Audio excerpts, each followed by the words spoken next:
Good evening, ladies and gentlemen, and welcome to episode 6 of Games with Dave. I'm Dave, and tonight we're joined by award-winning game designer Diogo Nogueira. Currently, Diogo is working on what is sure to be an amazingly fun game called Primal Quest, with an accompanying zine called The Primal World of Thaia, which will be compatible with both Primal Quest and Old School Essentials. So grab your drinks, grab some snacks, and grab a seat, and we're going to have a fun night. Welcome, Diogo. Thanks for joining me on the show. Oh, thanks for inviting me. It's a pleasure to talk about games and especially talk about Primal Quest, which I'm super excited about, and I'm developing, and I have great people working with me on this. So let's talk about Primal Quest, dinosaurs and spaceships and cave people and all sorts of fun things. So how did you come up with the idea for Primal Quest? What were some of your influences, either as a child that lent to this or as an adult? Yeah, it's probably like tons of things, and I won't remember everything because our subconscious just work these things on the background. But I watched the Urkloids when I was a kid, like Thunder Barbarian and all these like post-apocalypse. I love the dinosaurs. Here in Brazil, we had like a chocolate that was called like Surprise, and every chocolate you buy would come with like a almost like a bookmark because it was the size of the candy bar, so it's long and thin, and they always had like dinosaurs, and they would like give stats and explain the dinosaurs, and it was like collection. So I would collect the cards they come with it, and each chocolate bar would be on the would be like a bas relief of a dinosaur too. So and I was like a dinosaur nerd when I was a kid, so I collected like magazines and books, and then I loved dinosaurs. But I grew up and started playing RPGs, and I've been using dinosaurs in games like sword and sorcery games. We can always put like a Lost Land. I love it game. It's like Hollow Earth expedition, and you go into this Hollow Earth, and there's dinosaurs. But more recently, that animated series Primal on HBO Max, created by the same artist that created the Samurai Jack for Cartoon Network, and it's this tale of like the friendship of a warrior, a man, and a dinosaur in this weird, fantastic Stone Age setting, and I decided to get this and all the other things that influenced me, like this pop culture, 80s cartoons, sword and sorcery, tales, because I love sword and sorcery, Conan the Barbarian, for Father and Grey Mouser, Moorcock, and all this stuff, and create a game using a system that was already developing called Sword Quest, and I decided to get Sword Quest and make some adjustments and create Primal Quest that would capture this weird stone and sorcery kind of fantasy, and make a game that would be quick to make things for, quick to run, but it would be really flexible and allow you to do almost anything you could imagine, and support it with a zine that would be expanding the setting, presenting new adventures, and also supporting Old School Ascension, which is one of my favorite games. And it's a game that's really dear to me. So I would be doing things for two games that I love in a new setting that I don't see being explored so much. I know there's other fantasy Stone Age games out there, but they have their own things going on for them, and I'm trying to do something different with Primal Quest and the Primal World of Thaia, and I hope people check it out. And I've been sharing a lot of things, and I feel like I've been talking for too long, so I'm No, stopping not at all. I could listen to now. you talk about this system all day, man. I am so excited to play it when it finally comes out. Um, so are the Primal World of Thaia and Primal Quest going to be releasing simultaneously? or at a separate time from one another? Yeah, we will be releasing Primal Quest Essentials first, which will be the initial release of the game, which will have all the rooms you need to play and to advance characters and create monsters and just run the game, together with a mini hex crawl that will present kind of the setting, some main locations, and hopefully like at the same time or in a week or two, I'm releasing an introductory adventure for Primal Quest, and in a couple of months, the first issue of the Primal World of Thaia, that will have a new adventure or and new archetypes, new player options, uh, some random tables, and some setting information for you to play and expand the game. And the idea will be to release a new zine every 3 months. So we'll have like 4 zines each year, and possibly like standalone adventures and maybe some supplements. And like I have plans for like a Stone Age alphabet. We have plans for a mega dungeon, and Nice. we'll be talking with other people like wanting to do other stuff. And the game will have like an open license, and hopefully, I'm thinking about doing some stuff to encourage people to make stuff for the game, like doing a primal jam, and possibly releasing some of the artwork for the game in public domain for people to use on their products and make stuff for Primal Quest. That sounds really awesome. So, as an aspiring RPG designer myself, that this is something that I've looked at and been like, oh boy, I can actually make something. Yeah, it's really simple to make stuff. That's one of my design goals that I always joke about. That I have what they call my design style is lazy design thinking, lazy GM thinking, because I want to make a game for lazy GM. So you want to create stuff, it's real simple. That's only like a few stats. You don't have to worry about balance. Have those random tables, just roll a few things, and just have fun with it. You don't have to like put hours and hours of prep work to play the game. So, what kind of role tables can GMs expect to find inside both Primal Quest and the Primal World of Thaia to help flesh out their world and adventures within the world? Well, the initial release of Primal Quest will have like the core rules and the mini hex crawl. The hex crawl will have random tables for what they can find and stuff. But the game won't have like random tables to create characters and stuff. That will come with the zine, and we'll start developing the Stone Age alphabet. So the first issue will have A's for automatons, so you can find automatons in the Stone Age that have been or traveled from the future, or you find them maybe frozen in ice or something like that. And we'll have tables for character name generator for the people of the Vale. That's like the tribes that live in the Vale. We'll have a table for what is stuck in the dinosaur's gullet. So you'll find items that's stuck in the dinosaur gullet. Trinkets from the ancients, like small things they find from the ancient ones. Because one of the concepts for Primal Quest is that for the Primal of Thaia is that time is cyclical. So the past is actually the future, and the future is the past, and things will repeat itself.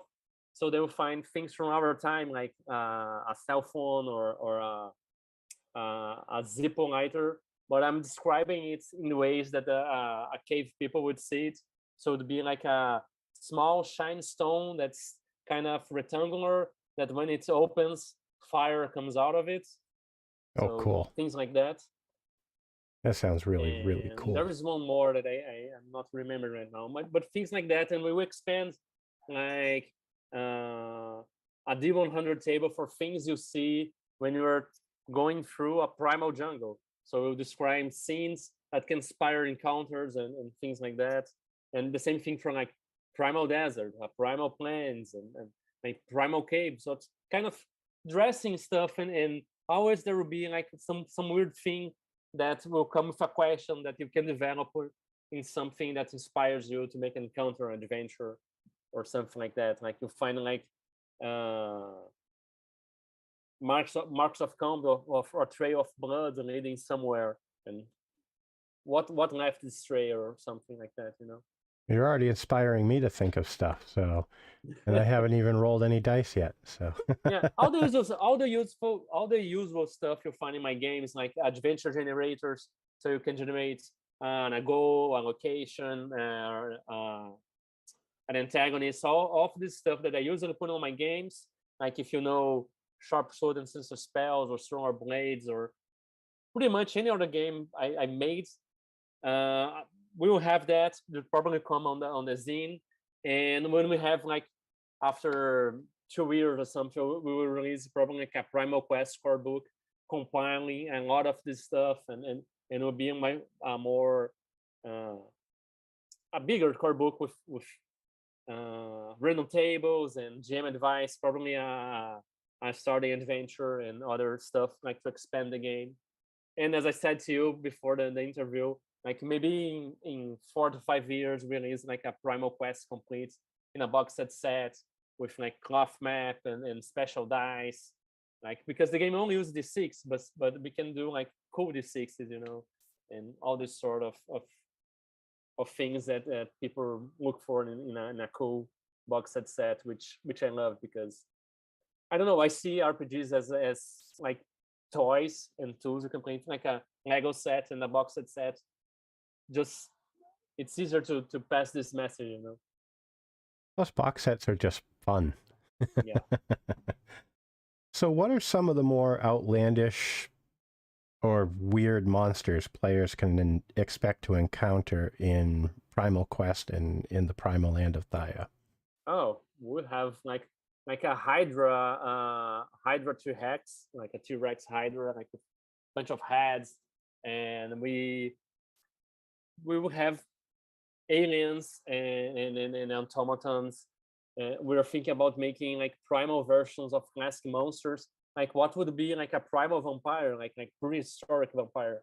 What that could be like? So we're thinking about tying elements for other settings of my games, like if like even the House of the Blood King, like the Blood King, are planning an adventure that tells the origin of the Blood King Ooh. in the Stone Age.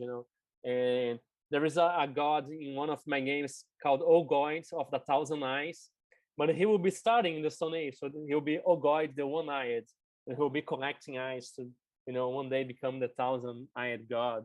And I'm trying to get this weird stuff that I made in the other games and tie in and tell how this thing started. Like there will be an adventure that the main theme will be how humanity learned to write. So how that happens. There's like this alien sorcerer that has been living in the Thaia for like thousands and thousands of years because he's immortal. But why he's immortal? He went to the place that they have the book of life and death and erased his name from it. So death is not aware he's alive, so he can die. But he's tired of it. He's been alive for like billions of years, so he wants out. So he has to teach people how to read and write to go there and put his name back because he can't go because to enter that plane you have to have your name on the book. So they will teach the PC tribe how to read and write, and you have to go to this place and put his name back there so he can finally die and rest.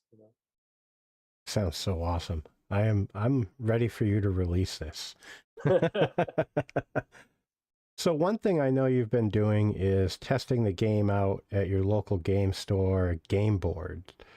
Yeah, Game of Boards. Game of Boards, sorry. Yeah. What are some of the craziest things that you've had your players try to do thus far?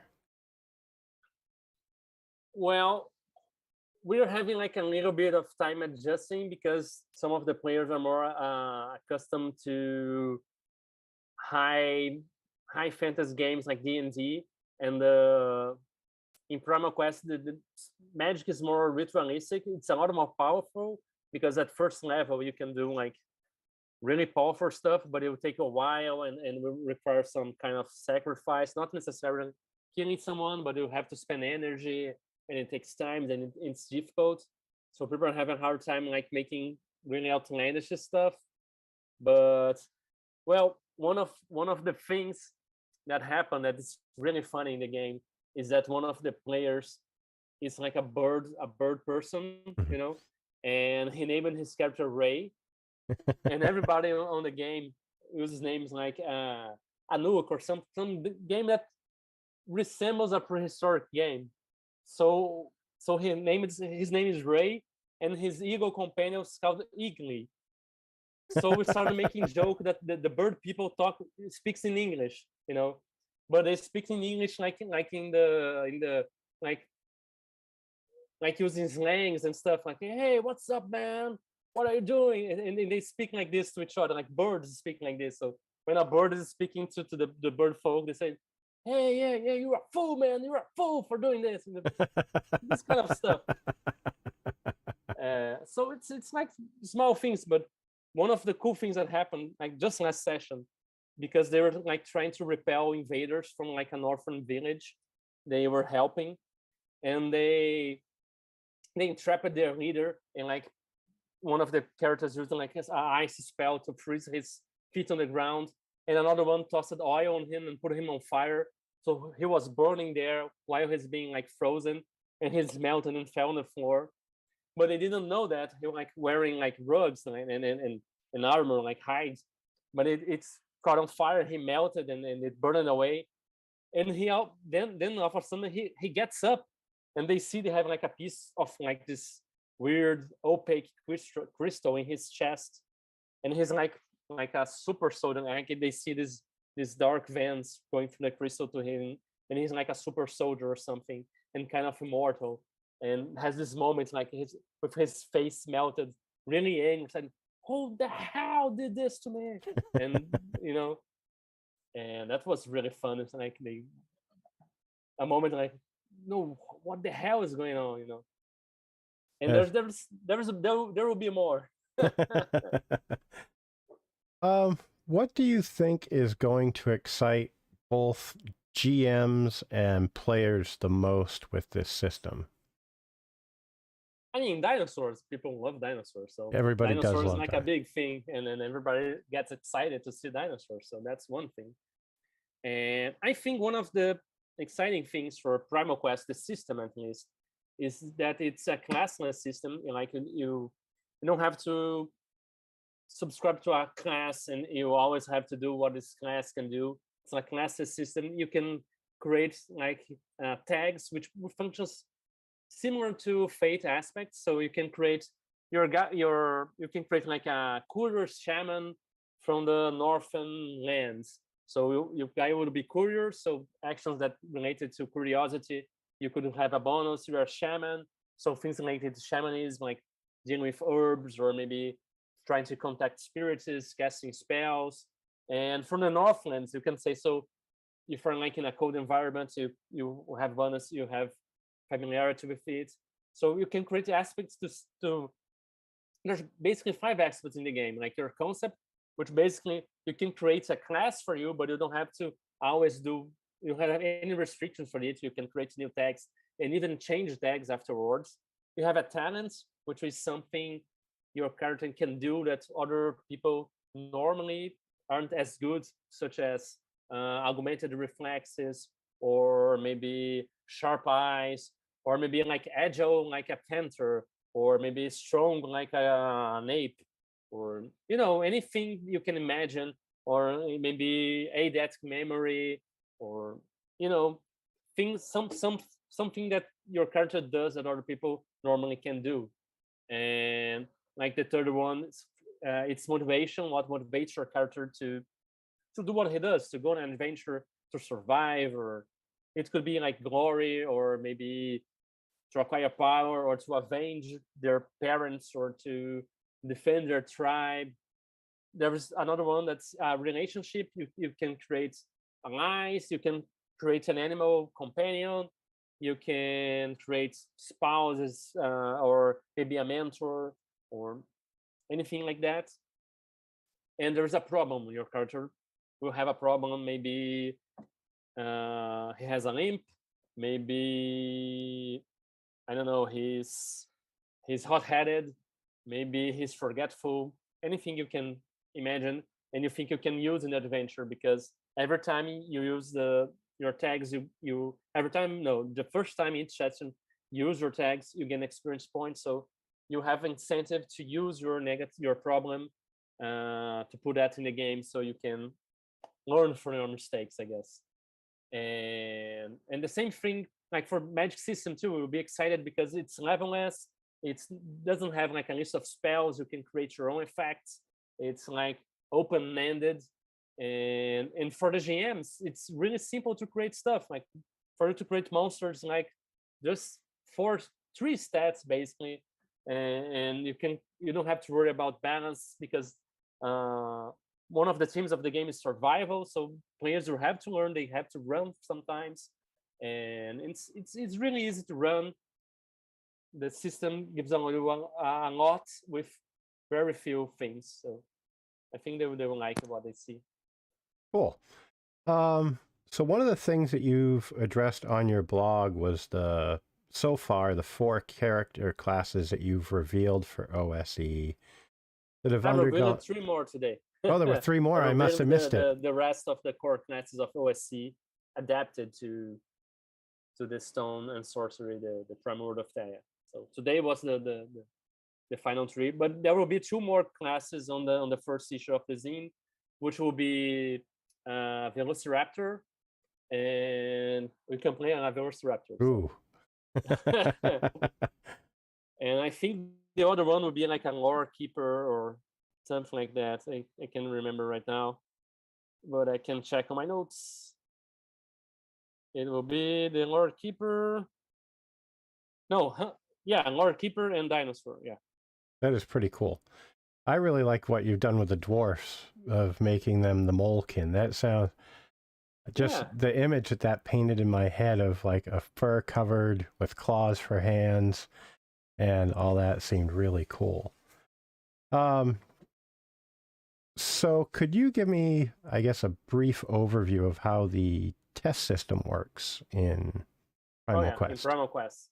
Okay, so every time you take an action that it's risky and the results are significant for what's going on, and you always roll 2 dice. It's like the game is a D6 dice pool system with positive and negative dice. So it's a dice D6 from 2 colors. You decide which one is positive, which one is negative, and every test you begin with 2 dice, 1 positive and 1 negative, and you roll them and add your appropriate stat, which usually would be one of your 3 core attributes, which is body, mind, or heart. For body, it's for reflexes, strength, endurance.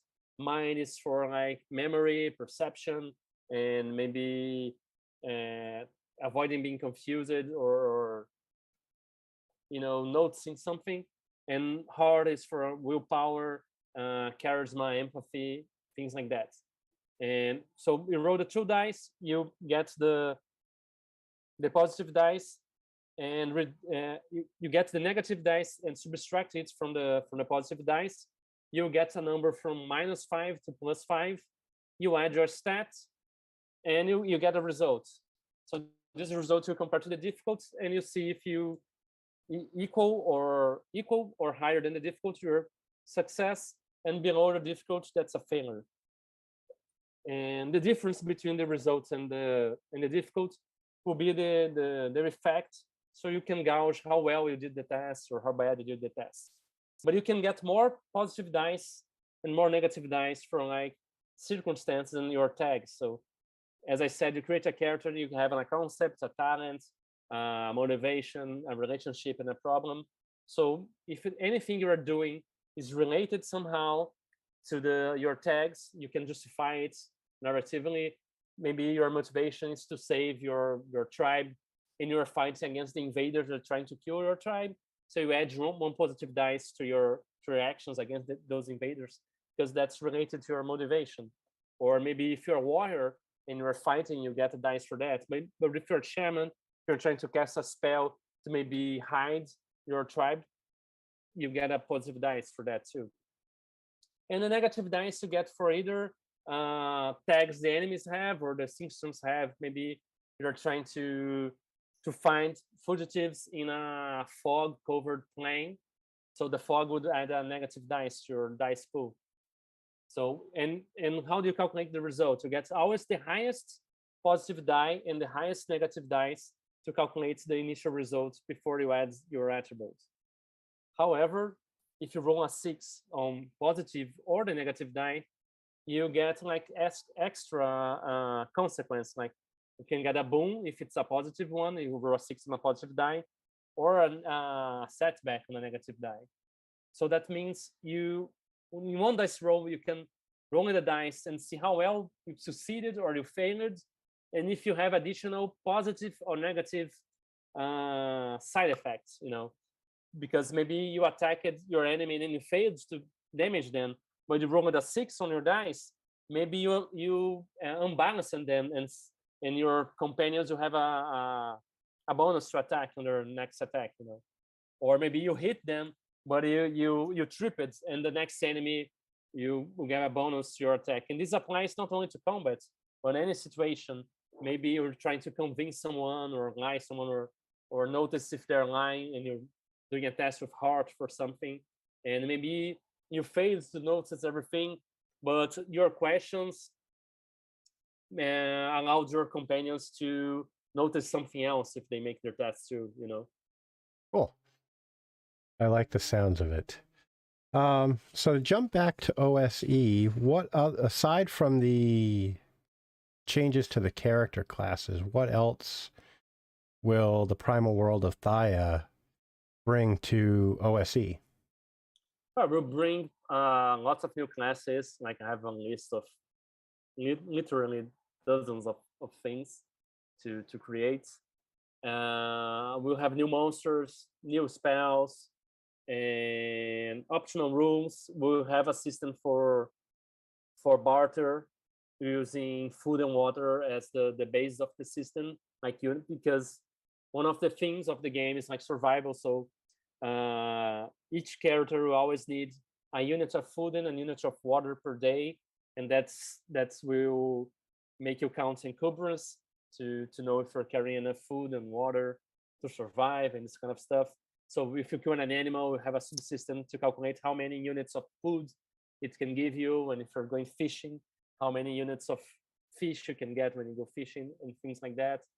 And we'll create systems like alternative experience systems for doing impactful things in the setting. Like if people die on your adventure and you bring their corpses back to the tribe and bury them on the cave of their people, the character that died, the player will be able to make a new character with half as much experience as the old character had, because they were brought back to their tribe, and the characters who brought them back will get other bonuses for doing that, and they will draw their story on the cave, and they will get some experience point for doing that too. And very cool. This kind of stuff to bring the themes of the setting, which is survival and storytelling too, because that's what the cave paints are, and just changes of the setting. Very cool. One of the other things that really intrigued me with the OSE end was the change to elves being ancient ones and how they store their spells. What can you tell folks about that? It seems like it's going to bring out a lot of ways to get really creative with how they maintain a spell book. Yeah. Spell in the game, at least with OSC, I'll try not to go too alternative with it, because I don't want people to get uncomfortable and have to learn all these different things. But the ancient ones will have technology, so we're like reskinning things, like a wind of magic missiles could very well be like a pistol, and we're reskinning classic items to make it look like technology, or like weird magic technology stuff for the ancient ones. And there will be sorcery too, but sorcery will be something more primal, and the elves as they are, like they are too noble, they're too pretty, they're too sorcery, and I wanted the ancient ones to be more like technological and advanced, so they even some kind of psionic powers or something. So that's what I'm going. Although the elves that will be player characters, they're more like the ancient ones that have lost much of their former uh, knowledge and technology. They will have some of their remains, but not everything. It kind of makes me think of in Breath of the Wild, how you have the tablet, but everything else is destroyed around you. And it seems really cool. Well, Diogo, that was actually all of the questions that I had. We blew right through them. Is there anything that we didn't touch on that you would like to talk about for either Primal Quest or the Primal World of Thaia? Yeah, if I can, I want to talk about the people that work with me with that. Absolutely. Because I have Felipe Faria doing most of the internal art and illustrations, but we have more artists as we start developing the zine. Because for now I'm doing like the core rules and the initial adventure, but we have more people working on it. We have Yuri Perkovsky, who did the character sheet for the OSC version of the game. I don't know if people have saw it, but it's beautiful. We have a character sheet for Old School Essentials. We have Licopi Owart, who made the character sheet for Primal Quest, which is fantastic. That like Tyrannosaurus Rex, like roaring and the things going out of his mouth. It's beautiful. We have Guilherme Gontijo working on the layout and graphic design, who is probably one of the great graphic designer on the tabletop RPG space right now. We have Fernando Salvaterra doing the cartography, and we have more people working on it. We have Renan Oliveira doing some of the art that we in this adventure where the cave they will tell the story of their characters, and we have a lot more. Like I'm contacting other artists and getting in touch with other people, because as I said, I want to make this line for a long time, and I'm excited to bring a lot of people from Latin America to work on it. If I can, I'll try to bring them with me to do this kind of stuff, and other authors that I like too. I would love to collaborate with people on the OSR community and the indie community. Awesome. It sounds So like stay tuned. Yeah, for this month, probably around the third week of the month, Primal Quest Essentials will be out, and either simultaneously or like in a week or two, we have the Cave of Our People, our first introductory adventure, and we'll begin right away with a Primal Gem and trying to encourage people to make stuff for Primal Quest and just have fun with a fantasy, mythical Stone Age setting with dinosaur aliens, eldritch gods, and all sorts of weird stuff. Awesome. Well, I'd like to give you a minute also to tell people where they can find you and find out more information about Old Skull Games. Oh yeah. Well, my name is Diogo Nogueira. I'm the creator of Old School Publishing. It's like an independent publishing house. That's basically me. And I've published games since 2016. I began with Sharp Sword and Sinister Spells, and I've published like really a lot of stuff. So you can check my website at oldskull /publishing.com. The skull is like the bones inside of your head, not old school like the tradition of the OSR games. Whoa, my lights just went crazy. You can find me also at Twitter or Instagram at Diogo_Old Skull, and on Facebook either Diogo Nogueira or look for Old School Publishing. We have a page there, and we have a community on Reddit too. So if you look for Old School Publishing there, it's a healthy community. It's active. I always publishing reviews there before I publish anywhere else, and just check it out. Oh, and we have a newsletter too. If the show notes, then I can put the links or something. Yeah, I will put links for everything in the show notes. People subscribe there, you get the PDF before anyone else, because I'll give the subscriber the PDF if I can a week earlier or a few days before. And the PDF for the adventure that will be paid will be free for anyone that's subscribed to the newsletter. So that's something cool to have for free. Awesome. Well, thank you so much for joining me tonight. And thank you for inviting me. My pleasure. And I hope we covered everything that you wanted to cover.